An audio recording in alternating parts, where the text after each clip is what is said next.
DIY 教室、面格子の取り付け方、壁に穴を開けて取り付ける方法。面格子とは、主に防犯対策として窓の外側に取り付ける格子のことです。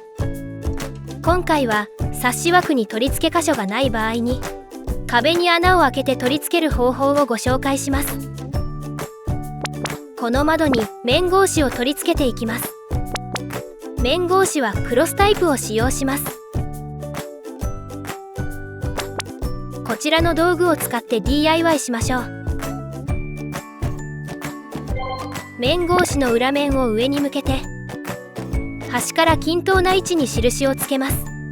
5センチから20センチの範囲内であれば何センチでも OK です。決めた長さで左右両方に印をつけます。ブラケットをレールに通して、印の内側に来るように合わせます。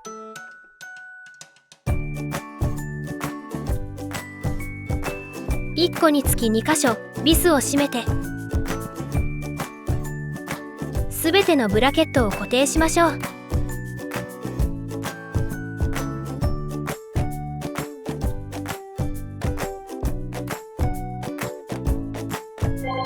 取り付けたブラケットの端から端までを縦横とも測ります。サッシ枠の外寸も縦横を測ります。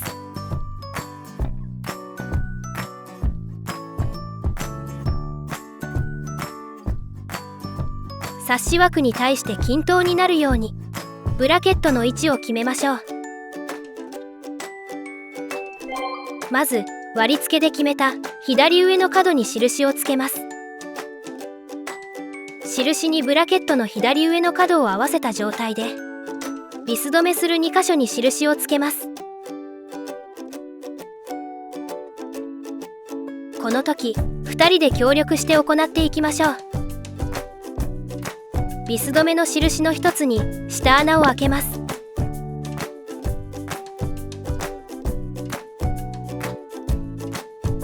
ブラケットキャップの裏の剥離紙を取ってブラケットに貼り付け、開けた下穴の位置にビス止めをしていきます。ビスを途中まで入れたらシーリング剤をつけてビスを最後まで締めましょう。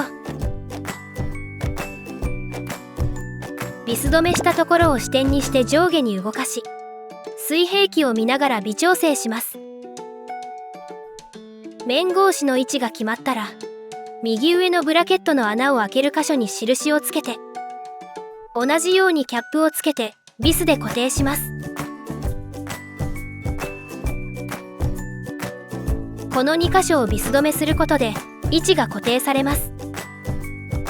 ブラケット1個につき2箇所をビス止めします。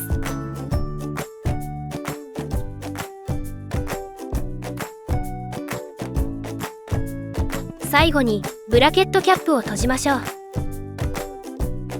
すべてのブラケットをビス止めしたら施工完了です。